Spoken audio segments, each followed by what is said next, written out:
Welcome back to the Age of Unreason. Yesterday, at Mar-a-Lago, of course, President Trump signed 3 executive orders. I was trying to discuss one of them in particular. One of the executive order mandates, heads of independent regulatory agencies shall establish a position of White House liaison at their respective agencies. Section 7 of this executive order is titled, Rules of Conduct Guiding Federal Employees' Interpretation of the Law. It says, the President and the Attorney General, subject to the President's supervision and control, shall provide authoritative interpretations of the law for the executive branch. Full stop. The President and the Attorney General's opinions on questions of the law are controlling to all employees in the branch and while conducting their official duties.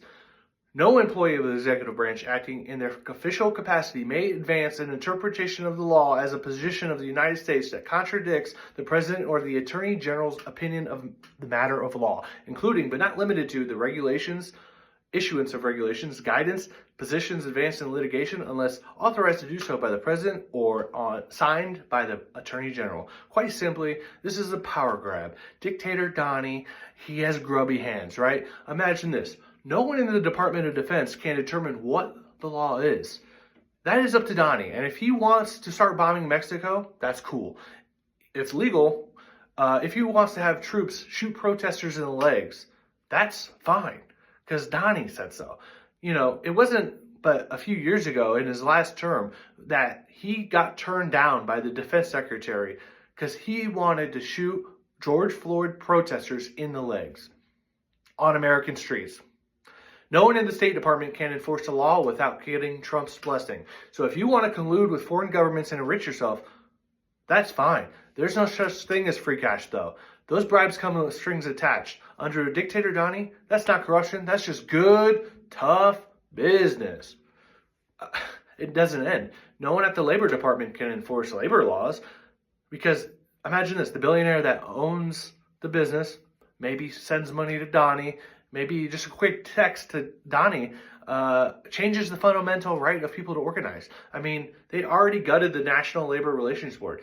Do you think that capital is aligned with labor? I don't think so, friend. Whatever Trump says is legal is now legal. What the fuck are you supposed to do about it? So here it is. President Trump and President Trump alone is the all-knowing, all-ruling king of the land. If independent agencies of the executive branch disagree and refuse to submit their recommendations and requests to the Office of Business Management and Budget, Trump and his very loyalist extremist friend are going to defund and shutter your board, your department, wherever they want, because you are not allowed to question authority. That's for fucking sure. So who runs the Office of Management and Budget? Well, not surprisingly, Trump lied. He knew about Project 2025. So every time he brought it up, like, I'm not aware of that. That's not me. I don't know. He surrounded himself with these people. So Russell Vought was a very important person in the creation of Project 2025. He's a self-described Christian nationalist. He founded the Center for Renewing America, an organization that opposes critical race theory.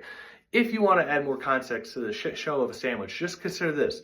Just last year, in July of 2024, the Supreme Court overturned the 1984 decision referring to Chevron deference. The original ruling in 1984 by the Supreme Court ruled that independent agencies were experts in their particular field and therefore were far more qualified to help take the lead in clearing up the legality when it came to ambiguous language in laws passed by Congress, stating that lower courts should not pretend to be subject matter experts for everything.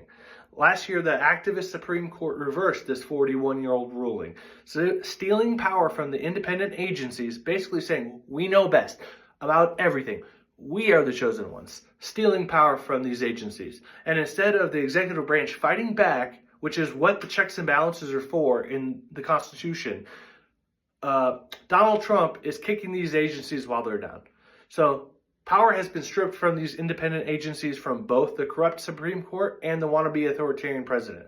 As No Effect said, the majority rule don't work in mental institutions. Welcome back to the Age of Unreason.